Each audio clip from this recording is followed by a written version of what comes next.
Quiero hoy, hermanos, que abramos la palabra de Dios en Filipenses capítulo 4, por favor, si son tan amables de abrir ahí sus Biblias. Filipenses, carta de Pablo a los Filipenses, una de las cartas paulinas, una de las 14 cartas escritas por el apóstol Pablo y que quedaron plasmadas en el compendio del Nuevo Testamento. Carta de Pablo a los Filipenses. Se llama Filipenses o carta a los Filipenses porque es escrita a los hermanos creyentes que estaban en la ciudad de Filipos. De allí el nombre Filipenses o carta a los Filipenses. Eran los hermanos de la iglesia en la ciudad de Filipos.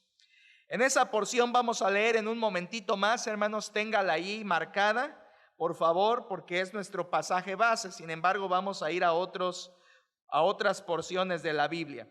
Hermanos, estamos estudiando una serie que va de acuerdo con la necesidad que estamos viviendo estos días con esta pandemia. Y hemos titulado a esta serie de estudios bíblicos La Iglesia bajo prueba.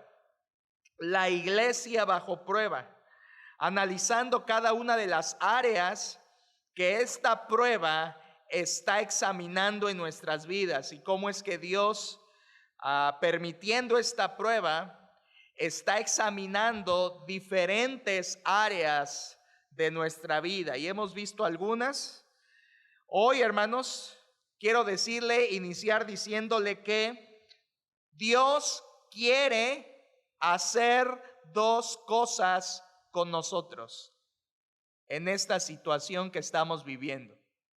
Dios claramente, yo lo sé porque conozco a Dios, conozco su palabra y usted también lo conoce y también lee la palabra suya, la Biblia, y podemos estar seguros de que Dios quiere dos cosas con esta prueba que estamos viviendo a nivel mundial y que nos afecta aquí en lo local.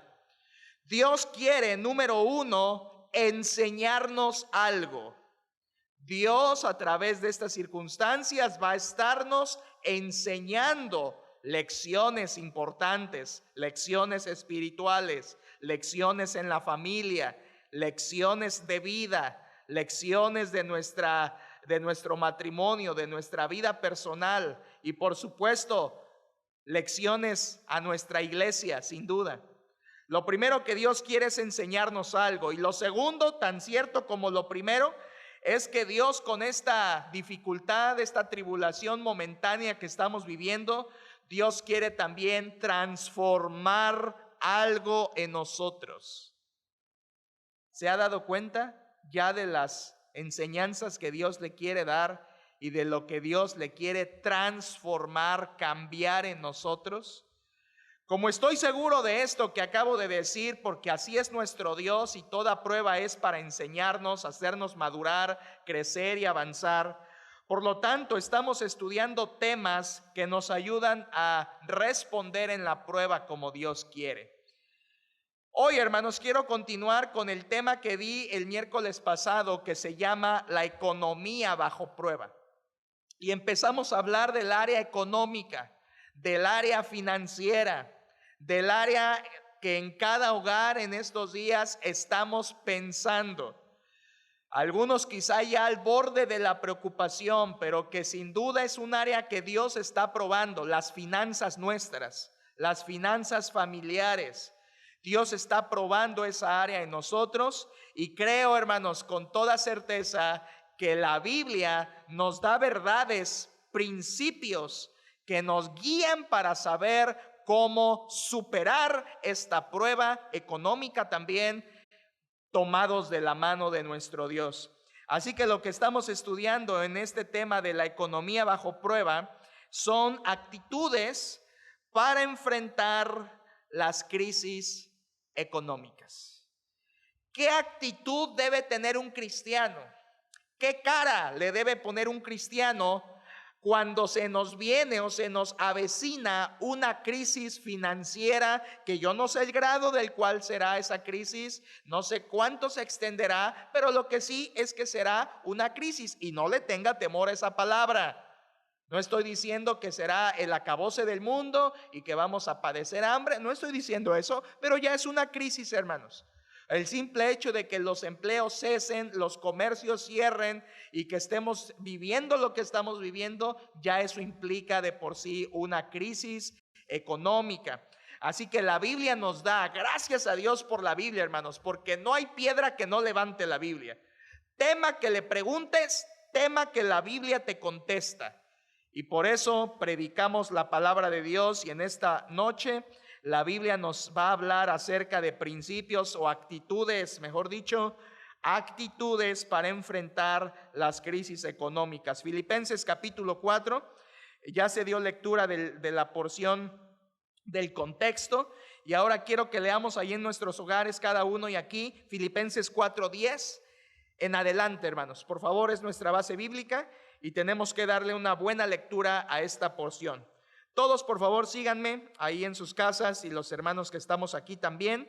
Filipenses 4:10 en adelante. Dice la Biblia a una voz: en gran manera me gocé en el Señor de que ya al fin habéis revivido vuestro cuidado de mí, de lo cual también estabais solícitos, pero os faltaba la oportunidad. No lo digo porque tenga escasez, pues he aprendido a contentarme cualquiera que sea mi situación. Sé vivir humildemente y sé tener abundancia. En todo y por todo estoy enseñado, así para estar saciado como para tener hambre, así para tener abundancia como para padecer necesidad. Todo lo puedo en Cristo que me fortalece. Sin embargo, bien hicisteis en participar conmigo en mi tribulación. Y sabéis también vosotros, oh Filipenses, que al principio de la predicación del Evangelio, cuando partí de Macedonia, ninguna iglesia participó conmigo en razón de dar y recibir, sino vosotros solos. Pues a una Tesalónica me enviasteis una y otra vez para mis necesidades. No es que busque dádivas, sino que busco fruto que abunde en vuestra cuenta. Pero todo lo he recibido y tengo abundancia. Estoy lleno, habiendo recibido de Epafrodito lo que enviasteis: olor fragante, sacrificio acepto, agradable a Dios. Mi Dios, pues, suplirá todo lo que os falta conforme a sus riquezas en gloria en Cristo Jesús. Al Dios y Padre nuestro sea gloria por los siglos de los siglos. Amén. Gracias a Dios por su palabra en esta porción de Filipenses 4. ¿De qué habla esta porción, hermanos? Esta porción, lo vimos ya el tema pasado, es una gratitud de Pablo a los hermanos de Filipos. Es una gratitud. Pablo está agradeciéndoles. La razón de esta gratitud es porque los filipenses habían participado con Pablo en razón de dar y recibir. En otras palabras, Pablo les había dado lo espiritual, y los filipenses en ese momento le estaban enviando a Pablo lo material, supliendo sus necesidades como siervo de Dios. Sin embargo, hermanos, cabe señalar que en este momento que Pablo escribe la carta a los filipenses, la situación de Pablo es difícil. Él se encuentra en la cárcel. La carta a los filipenses es una de las cartas donde Pablo escribe desde una celda. Por lo tanto, él está en necesidad junto con su equipo misionero al estar encarcelado. Hermanos, póngase a pensar conmigo. Pablo había sido de bendición para muchas personas. Pablo había fundado muchas iglesias para este momento en que escribe Filipenses. Pablo había servido a cientos, y me atrevo a decir a miles de personas, predicándoles, instruyéndoles, enseñándoles de día, de noche, con lágrimas. Pablo había sido de bendición enorme para muchas personas. Sin embargo, no todos le apoyaban. No todos le apoyaban.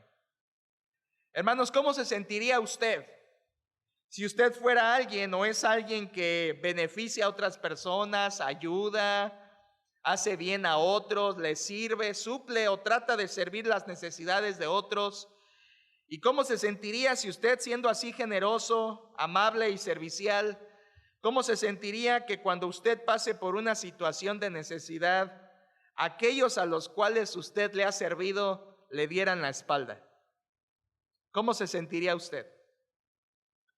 ¿Cómo se sentiría si solamente una persona de todas las que ha ayudado, solo una, le apoyara? ¿Cómo se sentiría?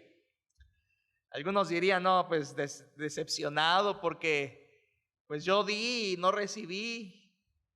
O en comparación de todo lo que les he dado y solamente una persona me apoya o una familia me apoya, pues qué triste. ¿Qué pensaría usted, hermano? Quiero decirle que el apóstol Pablo no tuvo esa actitud, no tomó esa postura.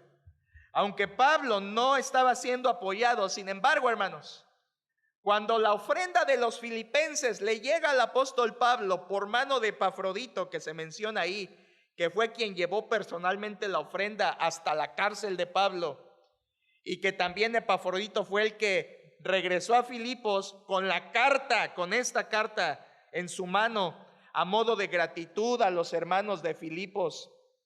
Pablo recibió esa ofrenda con gratitud. Pablo no se amargó, hermanos. Aunque había beneficiado a muchos y no se le estaba recompensando como quizás sería lo justo, Pablo, hermanos, aún en su crisis, porque estaba en crisis allí, económica, personal, al estar en la cárcel y al no tener también las necesidades cubiertas, estaba en crisis. Pero él, hermanos, no tuvo una mala actitud.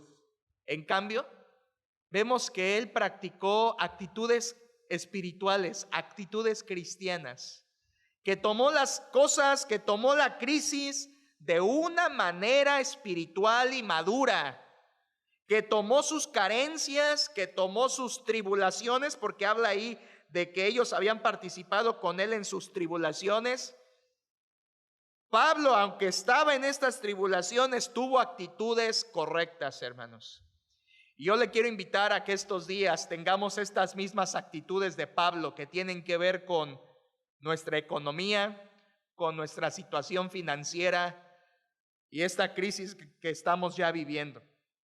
El miércoles pasado, en el tema pasado, hablamos de la primera actitud. ¿Se acuerda, hermanos, cuál fue esa primera actitud con la que debemos enfrentar las crisis económicas? Gozo. El apóstol Pablo inicia en el versículo 10 diciendo: en gran manera me gocé en el Señor. Y ahí hablamos de cómo el gozo es la primera actitud para enfrentar las crisis económicas. El gozo estuvo en Pablo. De hecho, Filipenses se le conoce, adivine cómo, como la carta del gozo. Filipenses es conocida como la carta del gozo. Y en varias ocasiones va usted a encontrar a Pablo decir: regocijaos en el Señor siempre. Otra vez digo, regocijaos. Eso está en el mismo capítulo. Porque Pablo, a pesar de que estaba en la cárcel, él estaba gozoso. A pesar de que muchos no le estaban apoyando, él estaba gozoso. Así que Pablo enfrentó esta crisis con gozo, hermanos. El gozo dijimos que es la alegría causada por la presencia de Dios. Eso es el gozo. Y es posible en las pruebas, dijimos. Es la actitud correcta, de hecho, en las pruebas. El gozo de Pablo dijimos el tema pasado, que era por el cuidado del Señor. Pablo tenía gozo porque Dios le cuidaba. Y dice: por eso, en gran manera, me gocé en el Señor. Pero también vimos, hermanos, que el gozo de Pablo era causado por la generosidad de los hermanos. Y sí o no, hermanos, cuando vemos generosidad de nuestros hermanos en la fe, nos causa gozo. Gozo. Pablo, recibiendo la ofrenda de los filipenses, fue un acto de generosidad entre hermanos, y él recibió y enfrentó esto con gozo. Algo que me faltó decir, el tema pasado, se los leo, es un párrafo pequeño, escúchelo por favor. Dice, hablando de esto en que los filipenses le apoyaron al apóstol Pablo y le cubrieron sus necesidades, lo leo, dice, es un acto de generosidad entre hermanos, en un acto de generosidad entre hermanos, ambos son bendecidos, tanto el que da como el que recibe. Pero, atención, ambos son bendecidos, el que da y el que recibe, es verdad. Pero el que recibe, su bendición es material. Como Pablo, su bendición que recibió de los filipenses, de Dios por medio de los filipenses, fue material. En cambio, el que da, repito, el que da, su bendición que recibe es espiritual, porque su dádiva otorgada le es contada como un fruto de su vida espiritual que agrada y glorifica a Dios. Por eso usted va a ver que en el versículo 17, misma porción de Filipenses 4, versículo 17, dice, no es que busque dádivas, sino que busco fruto que abunde en vuestra cuenta. Cuando alguien da, está mostrando fruto que agrada y glorifica a Dios. En esto es glorificado mi Padre, ¿se acuerda? En que llevéis mucho fruto y seáis así mis discípulos. Así que, hermanos, el que da es bien bendecido, el que recibe también es bendecido, pero el que da, su bendición es mayor. Busque ser generoso con los hermanos, y cuando alguien le dé a usted, recíbalo como de parte de Dios, como lo recibió el apóstol Pablo. Quiero, hermanos, dejar de hablar ya del gozo para hablarle ahora de la segunda actitud que debemos tener ante las crisis económicas y financieras.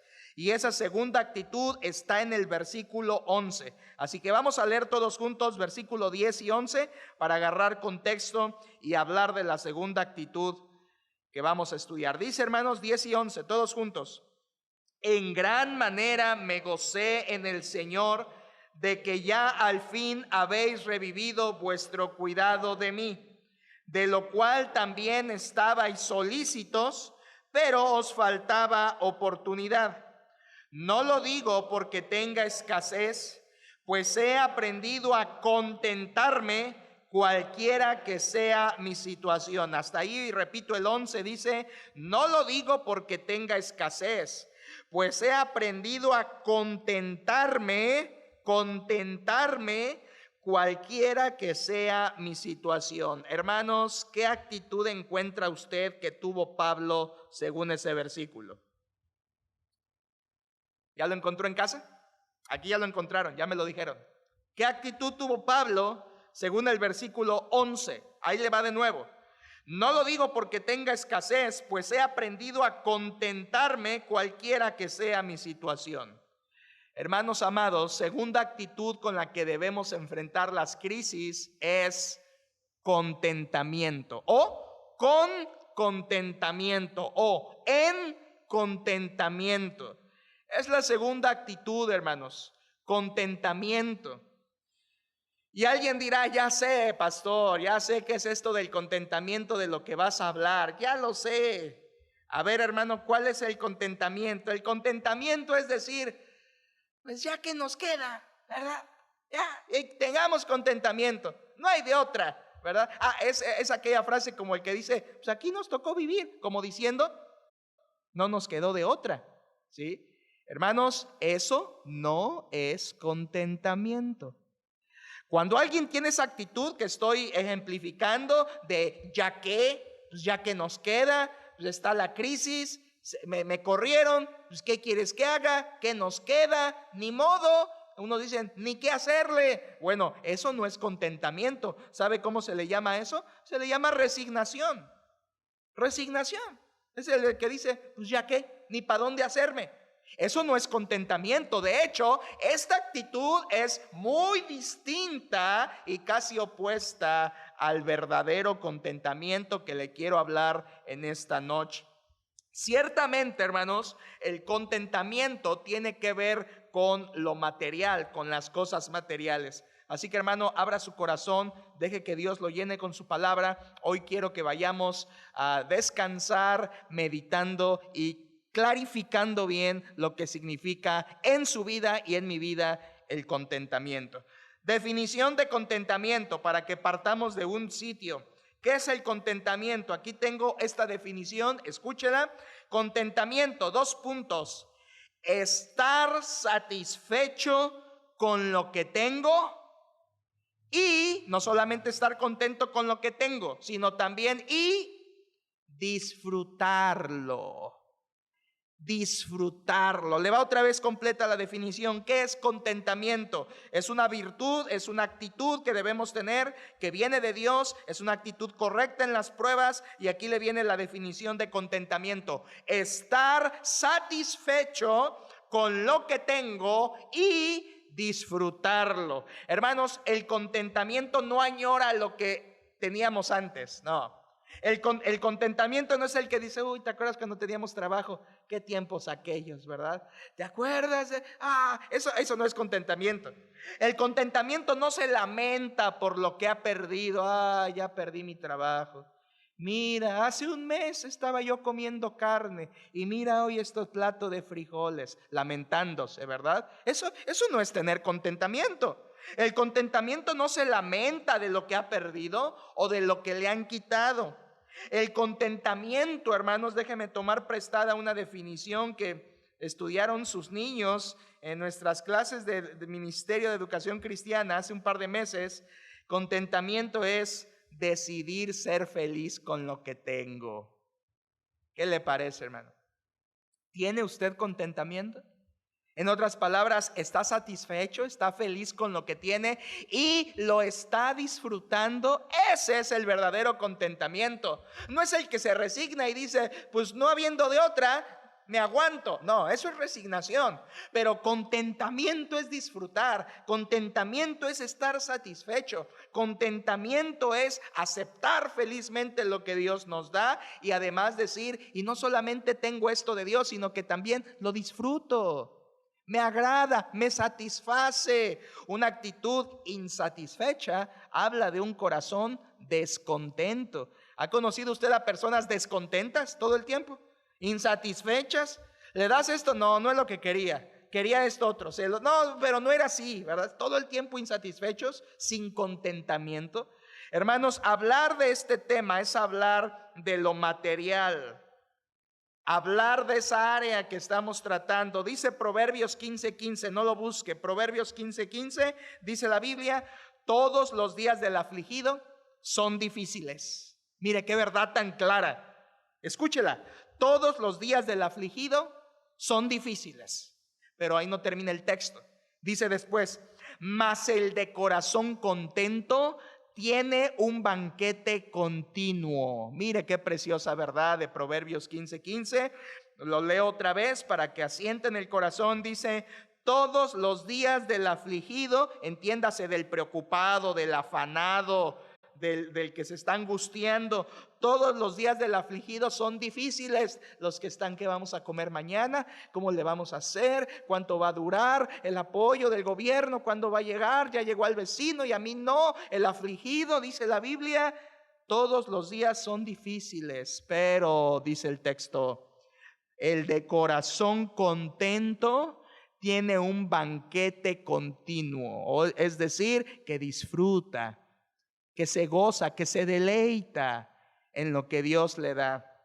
Sea mucho o sea poco, está contento y lo toma como un banquete continuo. Hermanos, yo quiero en este momento que usted pare todo lo que esté haciendo. Yo sé que está escuchando.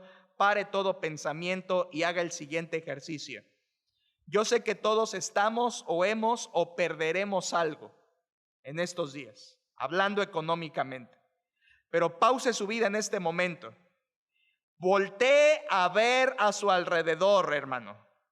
Hágalo. Voltee en este momento ahí en su casa. Voltee a su izquierda, voltee hacia su derecha, vea enfrente, vea atrás, vea arriba, vea abajo.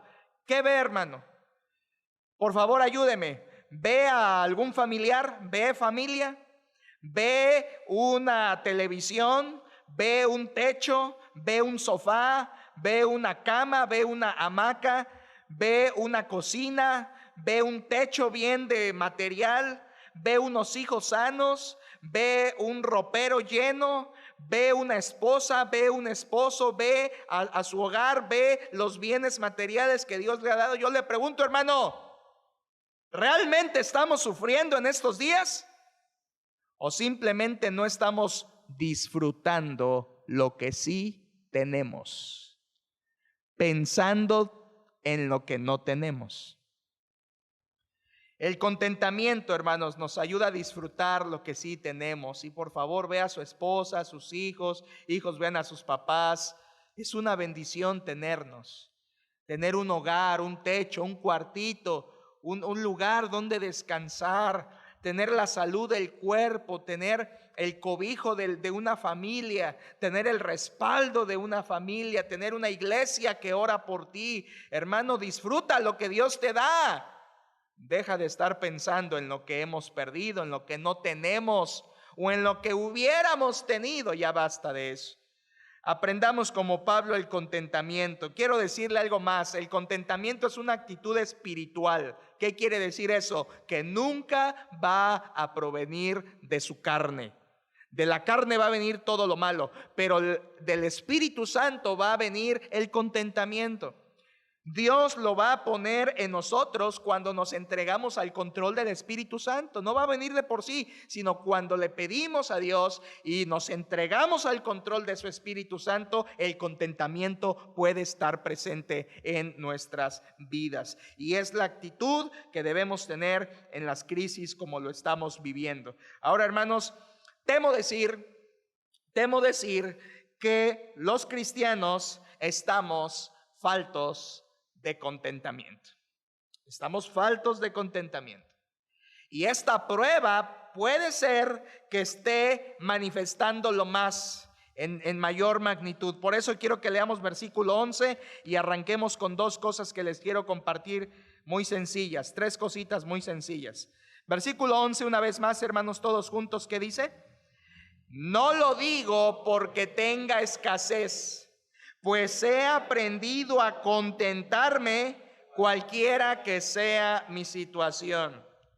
Lo primero, hermanos, el inciso A que le quiero dar dentro de esta actitud del contentamiento, es que en el contentamiento no hay quejas. En el contentamiento no hay quejas. ¿Ya vio cómo inicia el versículo 11? Mira, el versículo 11 inicia: no lo digo porque tenga escasez. Pero vea de lo que viene hablando Pablo. Pablo les dice, le está agradeciendo por la ofrenda que recibe de los filipenses. Pero añade Pablo, no lo digo porque tenga escasez. En otras palabras, no lo digo porque me esté quejando. No lo digo porque esté yo haciéndome el mártir. No lo digo porque esté yo desahuciado y me esté quejando. El apóstol Pablo no era así. Es más, hermanos, Pablo nunca se quejó contra Dios, nunca se quejó contra otros hermanos. Aviéntese todo el Nuevo Testamento, lea sus 14 cartas de Pablo, lea la historia en el libro de los Hechos de la vida de Pablo, y algo que jamás va a encontrar en su vida es la queja. Quejarse, no lo va a encontrar en Pablo. Pablo va a encontrar que se defiende ante las autoridades, que habla, etcétera, pero nunca va a encontrar en Pablo quejas. ¿Sabe por qué, hermanos? Porque la queja es signo de falta de contentamiento. El que se la pasa queje y que es un experto en la queja, está mostrando que no tiene contentamiento. En el contentamiento no hay quejas, hermanos, no hay quejas. Mira, sin perder Filipenses 4, acompáñeme a Santiago 5, por favor. Santiago capítulo 5.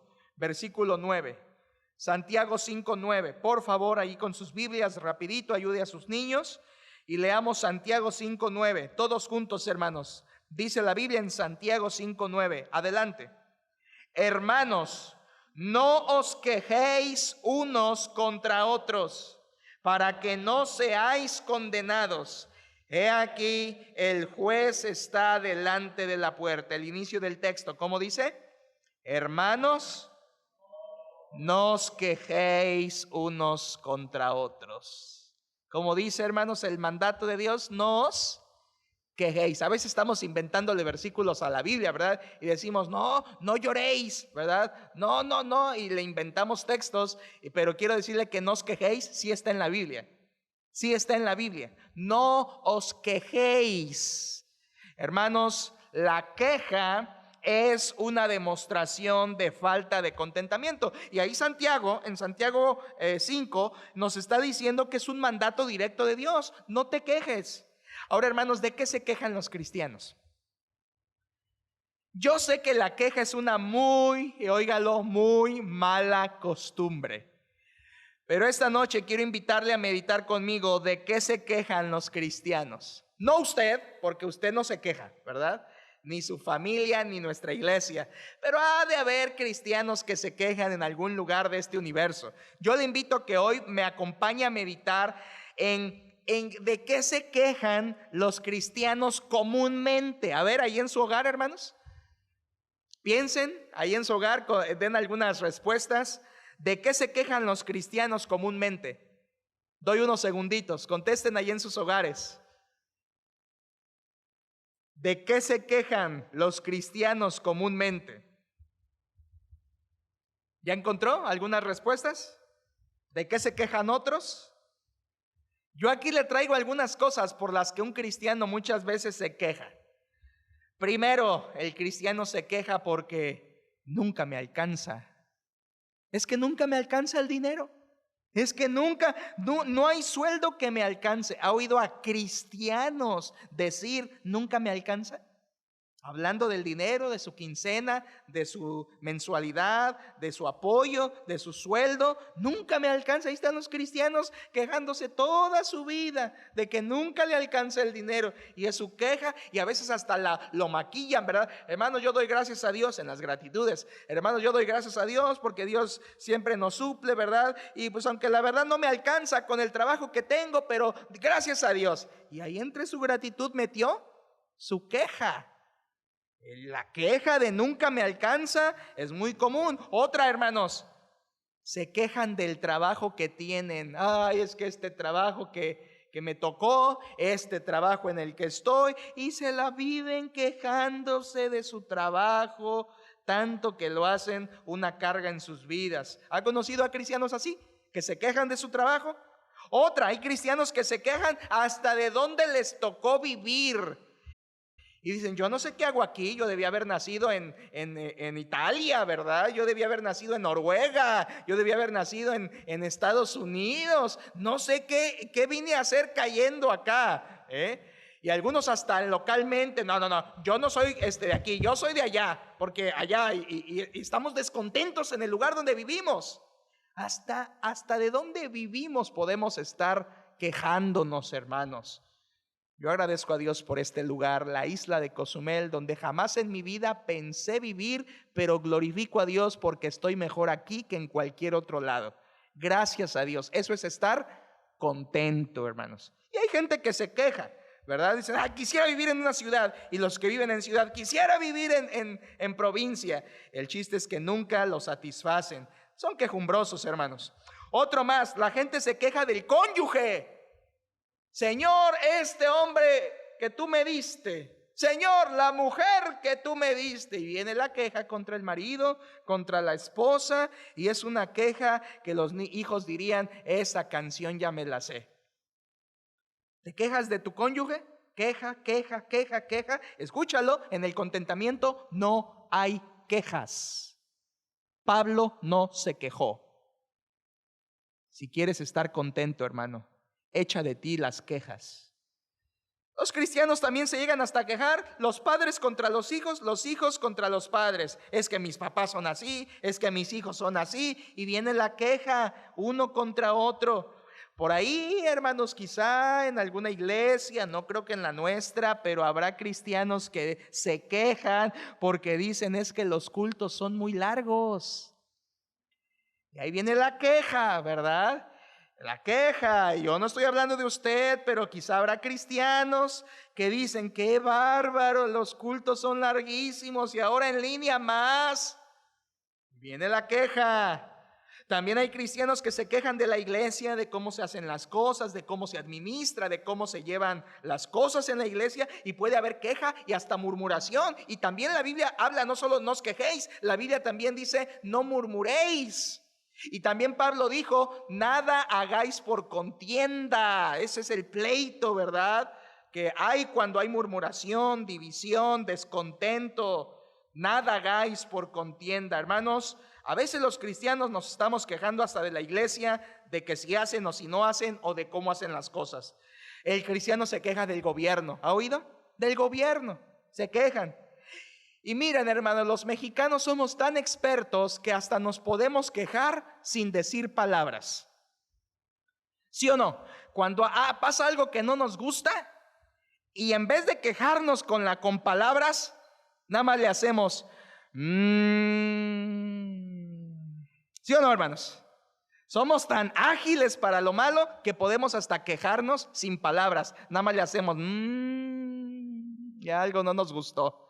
Ya alguna queja tenemos, ¿verdad? Y ese significa, no que somos vacas, ¿verdad? Significa que algo nos disgusta, que en algo estamos descontentos. Hermanos, por favor, entendamos esto. Las quejas siempre son una costumbre pecaminosa. Son pecaminosas las quejas, hermanos. Son pecaminosas las quejas y siempre están mostrando que en el corazón no hay contentamiento. Quitemos esas quejas, hermanos. Cambiemos. En vez de quejarnos, denle gracias a Dios. En vez de quejarse, alabe a Dios. En vez de quejarse, reconózcale a los que sí le están apoyando. Pero quite la queja, cámbiela por gratitud, por alabanza, o simplemente quedémonos en silencio.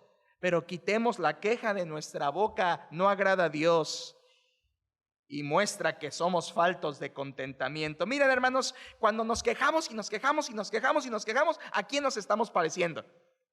¿A quién nos estamos pareciendo? A ver, al pueblo de Israel en el desierto. Queja tras queja tras queja contra Dios. El pueblo de Israel fue la actitud que tuvo durante 40 años en el desierto. Dios les daba maná, pero ellos querían ollas de carne, ajos y cebollas, extrañándolas, nada contentos con lo que Dios les daba. Ellos seguían deseando lo de Egipto y estaban fastidiados de la comida que Dios les daba. Por cierto, ¿ya se fastidió de los frijolitos? ¿Ya se fastidió del huevito, hermano? Dele gracias a Dios. Tenga contentamiento y no seamos como el pueblo de Israel. Porque la Biblia dice que esos 40 años Dios estuvo disgustado con ellos. La queja le disgusta a Dios. Hermanos, esto es una clara actitud de falta de contentamiento, porque cuando hay queja no disfrutamos lo que Dios nos da. Cámbiela, hermano, por favor. ¿Se está quejando ya en estos días? ¿Ya estaba empezándose a quejarse? Mire que es muy fácil, estos días quejarse de todo. Antes nos quejábamos de no tener tiempo y ahora que Dios nos dio tiempo nos quejamos de exceso de tiempo. Nos quejábamos de que no estoy con la familia y ahora que estás con la familia te quejas de estar tanto tiempo en la familia. Te quejabas de que nunca había vacaciones y ahora son vacaciones, ¿verdad? No pagadas, pero son vacaciones. Y ahora te quejas, hermano. Ahorita todo podría llevarnos a la queja. Los hijos, ya quiero salir, ya me aburrí aquí, queja. Escúchalo, hermano, voltea a tu alrededor, ve lo que Dios sí te ha dado, disfrútalo, agradécelo y que te sea suficiente. Eso es el contentamiento y así se enfrentan las crisis o pruebas. Con contentamiento. No se queje, hermano, porque Satanás está dispuesto a arrebatarle la satisfacción que Dios le quiere dar en estos días. Cuidado.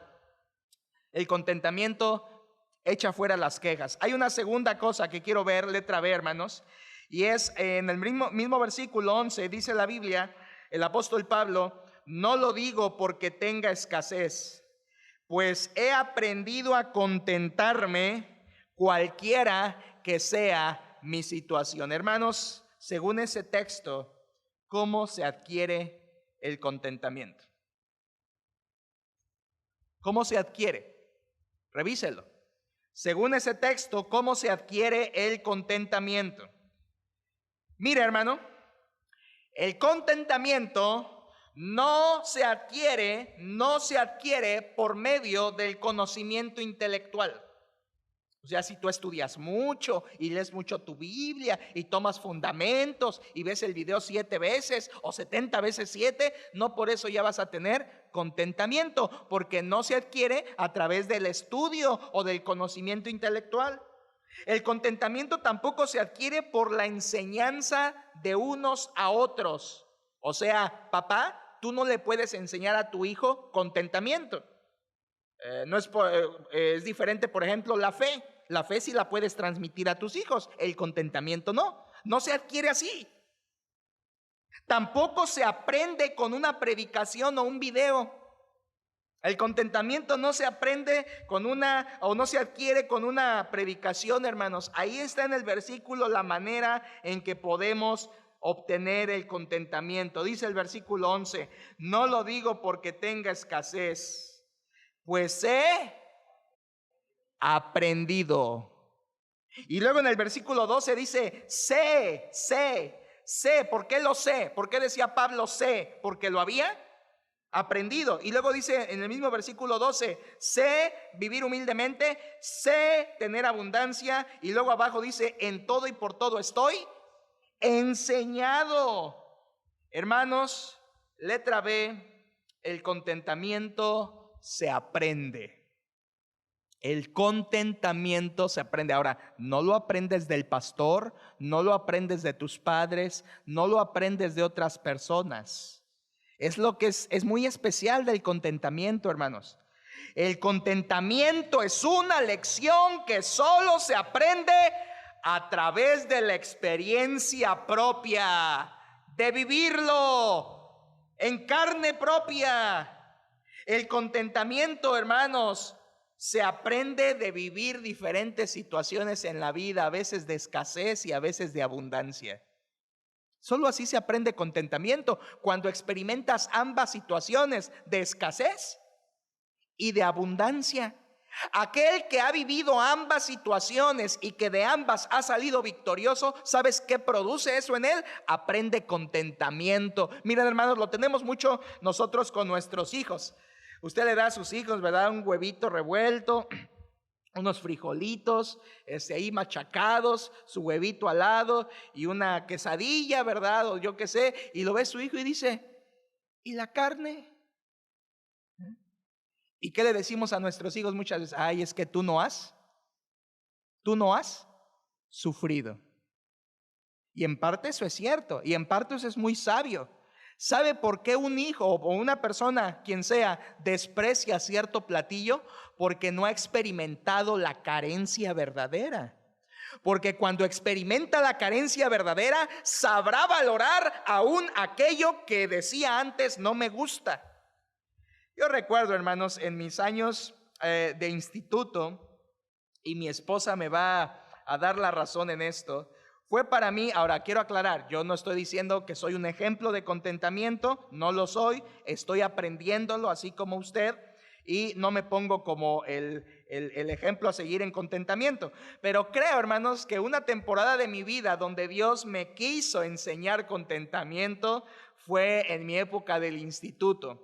Había veces que salíamos, mi esposa, en ese momento mi novia, salíamos contentos, teníamos la bendición de vernos diario por cuestión del instituto y todo, y era hora de cenar o era hora de la comida y salíamos contentos con dinero en la bolsa porque era principio de mes. Y entonces salíamos y comíamos algo, un guarache, así se llama, ¿verdad? El hermano Iván sabrá lo que es eso allá en la Ciudad de México. Un guarache con su bistezote arriba, qué delicioso, me lo estoy recordando en este momento. Su agua, su refresco, y después nos íbamos hasta con el lujo de darnos para un postre, una paleta, un helado. Y ya sabe usted que cuando uno es novio lo que más quiere es pasar tiempo juntos. Pero cuando los días del mes pasaban, y entonces ya no había para guarache, ni para chancla ya había. Y entonces me acuerdo varias ocasiones, en ese momento mi novia y yo salíamos y decíamos, ¿cuánto tienes tú? No, pues tanto. ¿Y cuánto tengo yo? Pues tanto. Y lo juntábamos, le decíamos, Señor, pues multiplícalo, ¿verdad? Haz algo con esto porque queremos comer. Y pues administrábamos mal en parte, pero también pues era lo que teníamos y teníamos hambre. Y salíamos y vea usted qué delicioso nos sabían unos tacos de 2 pesos. No me pregunte de qué eran, hermano, pero eran tacos de 2 pesos. Con eso teníamos. Me sabían a gloria. Yo me acuerdo cuando salí de la casa de mis papás a estudiar el instituto, hermanos, esto que voy a decir me avergüenza. Yo no comía frijol con gusto. Yo no le comía del todo arroz con gusto. Yo de decir, hay una comida de un día para otro, yo le decía, ¿qué pasó? No, gracias, ¿verdad? A mí tráeme algo nuevo. Así era yo, hermanos. Pero después de esa etapa, cuando padecí un poquito de carencia, empecé a aprender a valorar aquellas cosas. ¿Sabe por qué? Porque el contentamiento se aprende. Y se aprende de vivir carencias. Se aprende de vivir carencias y se aprende de vivir también abundancia. Ambas cosas. Por eso digo, hermanos, que el contentamiento, la única manera de obtenerlo es cruzando por esas situaciones. Dice el apóstol Pablo, estoy enseñado. Esta prueba, hermanos, que estamos viviendo, ¿qué cree que nos va a enseñar Dios? Pues contentamiento, hermanos. Por eso una vez más le doy gracias a Dios en esta pandemia, que el Señor la aprovecha en nuestras vidas para enseñarnos cosas que no aprenderíamos de otra manera, porque el contentamiento no podríamos aprenderlo estando todo bien. El contentamiento tenemos que pasar estas dificultades para poder aprender a valorar las bendiciones de Dios, así las grandes como las pequeñas. Hermanos, gracias a Dios que esta prueba nos va a enseñar. La gente normalmente, hermanos, y muchos cristianos también, no aprenden el contentamiento ni aún en crisis, y esto me preocupa, ni aún en crisis, porque cuando pasan carencia, en vez de disfrutar lo poco que tienen y estar satisfechos, ¿qué cree que hacen? Se endeudan, porque no están dispuestos ni son capaces de disminuir en su estilo de vida y entonces se endeudan. Hermanos, no se endeuden. Aprendamos contentamiento, a vivir satisfechos con lo que tenemos sin estar lamentando lo que no tenemos. No se endeude, hermanos, ni antes de la contingencia ni después de la contingencia. Gracias a Dios que nos está enseñando esto a través de esta pandemia, hermanos. Ahora, si somos honestos, en nuestras casas aún no hay la carencia al grado de Pablo. ¿O sí, hermanos? Alguien en su casa ya está con el cepo en las piernas, en los brazos, latigada su espalda y ratas andando por todo el lugar ahí en su casa. Lo dudo, hermanos. Lo dudo. Dudo que estemos al grado de carencia de Pablo. Por lo tanto, hermanos, si no tenemos la abundancia de hace 2 meses, eso no significa que no podamos estar hoy contentos. Conténtese con esos frijolitos, conténtese con ese arrocito, conténtese con ese vaso de agua, véale cara de coca, pero tómeselo con gusto. Aprenda en estos días a estar contento. Aprendamos eso, hermanos, ya que esta materia que Dios quiere enseñarnos, que se llama contentamiento, la vamos a aprobar solamente si pedimos la ayuda de Dios. Y en tercer y último lugar, quiero decirle que, letra C, el contentamiento no depende de lo material. Repaso rápido, hermanos. El contentamiento no tiene queja. Fue la letra A. Letra B, el contentamiento se aprende y esta crisis nos lo va a enseñar, gracias a Dios. Y en tercer lugar, letra C, el contentamiento no depende de lo material. No depende de lo material. Hermanos, el apóstol Pablo dice que él sabía vivir en humildad y en abundancia, en saciedad y en hambre, en abundancia y en necesidad. El contentamiento no depende de la situación, porque el contentamiento, así como el gozo, créalo, viene de la roca firme que es nuestro Dios. El contentamiento no depende de cuánto tiene hoy en casa. Usted puede tener poquito y estar contento. Usted puede tener menos de poquito y estar contento. Usted puede tener más y estar contento, hermanos. Porque el contentamiento no depende de cuánto tengo. Es decir, tengo tanto, estoy contento, pero disminuye mi despensa, ya no, Señor, me está faltando. No te está faltando. Aprende a estar contento con lo que tienes. Disfrútalo. Deleítate en Dios y dale gracias por eso que te da, sea poco o mucho, y con seguridad Dios nunca te dejará. El contentamiento no depende de la situación, hermanos, porque está basado en Dios. Ahora, el problema, si alguien preguntará, pastor, ¿y cuál es la actitud opuesta al contentamiento? Se la voy a decir, hermanos, porque es prácticamente ya lo que estoy cerrando. La actitud opuesta al contentamiento es la avaricia. La avaricia. El problema está que cuando somos avaros, nuestra satisfacción está en las cosas materiales. Vaya a 1 Timoteo 6 conmigo. Movamos nuestras Biblias. 1 Timoteo capítulo 6, por favor. Últimas dos citas que vamos a leer, hermanos. 1 Timoteo capítulo 6. Espero que no hayan empezado ya las quejas en esta noche, ¿verdad? 1 Timoteo 6, versículo 6 en adelante. Alcánceme, por favor, cuando lo tenga ahí en sus casas, leyendo en voz alta. 1 Timoteo 6:6 dice la Biblia: pero gran ganancia es la piedad acompañada de contentamiento. ¿Entiendas ese versículo? Dice, gran ganancia es la piedad. La piedad quiere decir la vida cristiana. Dice, gran ganancia es la piedad acompañada de ¿qué, hermanos? De contentamiento. El contentamiento es una palabra bíblica y dice el 7: porque nada hemos traído a este mundo y sin duda nada podremos sacar. ¿Eso es cierto, hermanos? ¿Con cuántos dólares llegó a esta tierra el día que usted nació? ¿Cuántos dólares? Ninguno. ¿Con cuántos dólares se va a ir el día que parta? Ninguno. Aprendamos a no depender de lo material.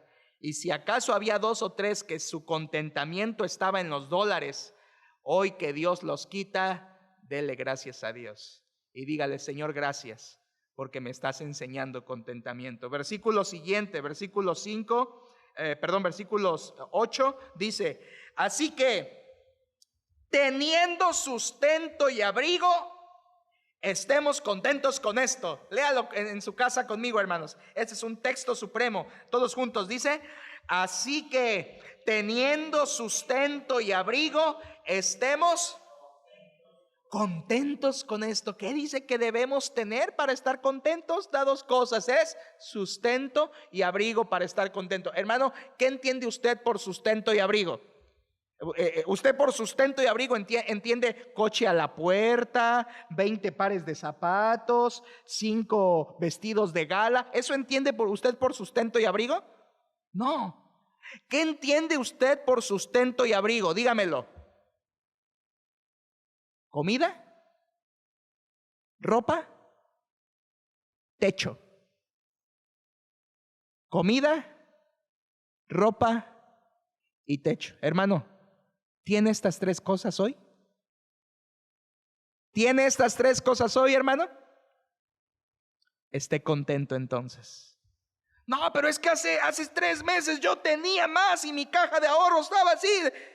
Conténtate, hermano, teniendo sustento y abrigo, estemos contentos con esto. Y además nos dice una advertencia Pablo, ahí también en el versículo siguiente, versículo 9, dice: porque los que quieren enriquecerse caen en tentación y lazo, y en muchas codicias necias y dañosas que hunden a los hombres en destrucción y perdición, porque raíz de todos los males es el amor al dinero, el cual codiciando algunos se extraviaron de la fe y fueron traspasados de muchos dolores. Hermanos, habla de los que quieren enriquecerse, los avaros. Lo opuesto a contentamiento es avaricia.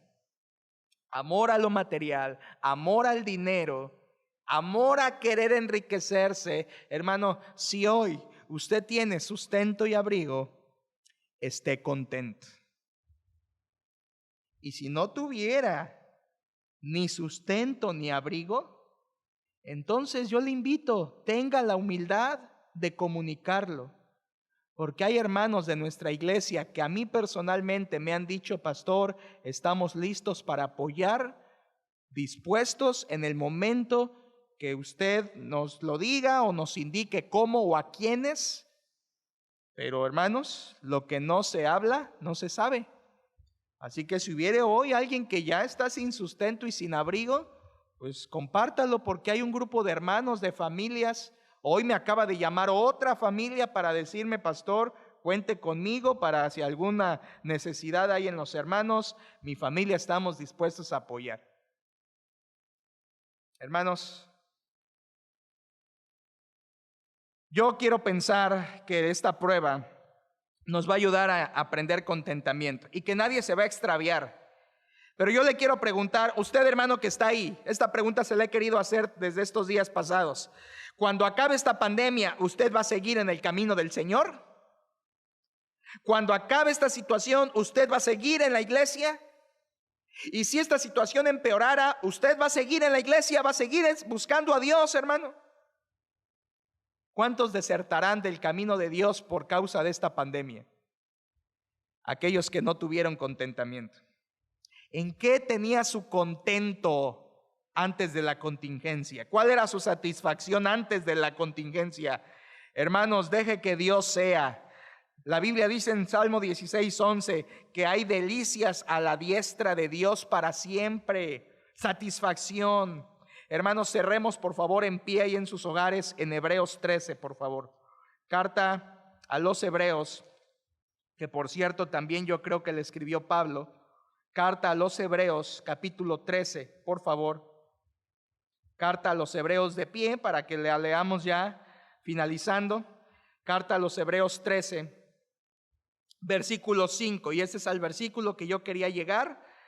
Y yo ruego, hermanos, que lo lean ahí en sus hogares junto conmigo. Hebreos 13:5. Dice la Biblia: sean vuestras costumbres sin avaricia, contentos con lo que tenéis ahora, porque Él dijo: no te desampararé ni te dejaré. Una vez más, hermanos: sean vuestras costumbres sin avaricia, contentos con lo que tenéis ahora, porque Él dijo: no te desampararé ni te dejaré. Hermanos, basado en este versículo, quiero decirle que este versículo nos da dos promesas. Dos promesas. Una está muy fácil, la otra hay que meditar el versículo para entenderlo, pero hay dos promesas. El que me las diga, y esto es un reto, hermanos, el que me las diga, me llame, me mande un mensaje, me visite no, porque no quiero que salga usted, mejor quédese en casa. Pero el que me mande un mensaje, el que me llame y me diga: pastor, estas son las dos promesas que hay en este versículo, le prometo un premio, a lo mejor una despensa, o a lo mejor otra cosa. Pero se lo dejo para tarea, para reto, hermanos. Que medite en casa ese versículo profundamente. Hay al menos dos promesas en ese texto, y las dos tienen que ver con lo material y el contentamiento. Y yo quiero cerrar diciéndole esto: el contentamiento es la actitud que debemos tener al enfrentar esta prueba, si es que queremos madurar y crecer en nuestra vida cristiana a raíz de esta prueba que estamos viviendo, hermanos. Pablo superó la crisis con gozo y en contentamiento. Nosotros también podemos hacerlo así, hermanos. No se rinda, no se rinda. Tenga contentamiento, tenga gozo y enfrente esta situación y lo que venga con estas actitudes espirituales. Y por cierto, llevamos 2, nos faltan más, que estaremos viendo en su momento. Hermanos, si nuestro trabajo se nos quita, si el sueldo, si la despensa, si la salud se llegase a quitar, la libertad de salir del hogar, podemos aún así tener contentamiento y disfrutar lo que Dios sí nos está dando. Y aquí está lo maravilloso de ser cristiano. Aunque se nos fuera quitada la vida, aún el contentamiento entraría en acción, porque el contentamiento sería mayor estando en los cielos con nuestro Dios.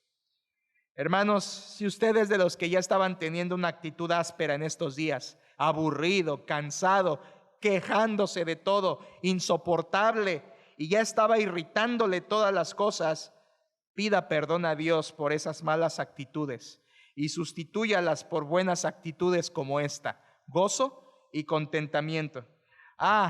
Pero déjeme terminar así.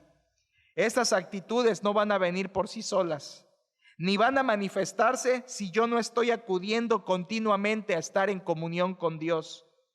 Solo en comunión con Dios Él va a darme estas actitudes en mi vida. Y si yo no me estoy entregando al Espíritu Santo, tampoco podré. Pero si busco cada día entregarme a la llenura y al control del Espíritu Santo, estando en comunión con Dios, entonces tendré gozo y entonces podré tener contentamiento, satisfacción y disfrute de lo que tengo. Vamos a orar, hermanos. Padre, te damos gracias por este tiempo que nos has dado de estudiar tu palabra. Gracias, Señor, porque en ella encontramos la verdad. En ella encontramos lo que tú quieres para nuestras vidas, y yo te doy gracias que hoy nos has hablado en cuanto al contentamiento, Señor, esa satisfacción, esa alegría, ese disfrute que podemos tener en las cosas que sí tenemos, como Pablo, Señor, que había aprendido el contentamiento y que lo practicaba aún desde una fría celda en la cárcel. Señor, nosotros no estamos ni la mitad de carencia que Pablo, y algunos ya nos estábamos quejando. Te pido, Señor, que nos ayudes a estar contentos, a ver lo que sí tenemos y lo que nos has dado, y a darnos cuenta, Señor, cómo tú nos has dado sustento, abrigo y más que eso, Señor, y más que eso. Ayúdanos a estar contentos, ayúdanos a buscarte, ayúdanos a cada día estar en comunión contigo, en tu palabra, en oración. Ayúdanos a buscar continuamente la llenura de tu Espíritu Santo y permite, Señor, que estas actitudes formen parte de nuestro carácter, no solo estos días de contingencia, sino que se queden en nuestra vida para siempre. Te pedimos todo esto, Señor, y te damos gracias por tu palabra. Así, en actitud de oración, hermanos, aunque estamos en los hogares, en actitud de oración, si usted le quiere decir hoy a Dios: Dios, ayúdame a tener esta actitud, a estar contento, a quitar la queja, a quitar la vista de lo material y también a aprender el contentamiento. Si usted tiene ese deseo, dígaselo al Señor en este momento. Pídale: Señor, enséñame contentamiento en esta situación. Hermanos, esta prueba que estamos viviendo a nivel mundial es una oportunidad de oro para aprender contentamiento. Y quiero decirle algo de todo mi corazón: no es reprensión, no es regaño, es realmente una advertencia para mí y para usted. Si pasa esta prueba, si acaba esta prueba y usted no aprendió contentamiento, usted desaprovechó esta prueba. De nada le sirvió. Aprendamos a tener contentamiento en Dios. Padre, gracias por tu palabra. Bendice a cada corazón que toma decisiones desde sus hogares y permite que hoy, mañana y pasado y cada día tú pongas gozo y un corazón contento en nosotros, en nuestras familias. Ayúdanos, enséñanoslo. Estamos dispuestos. En el nombre de Jesús. Amén.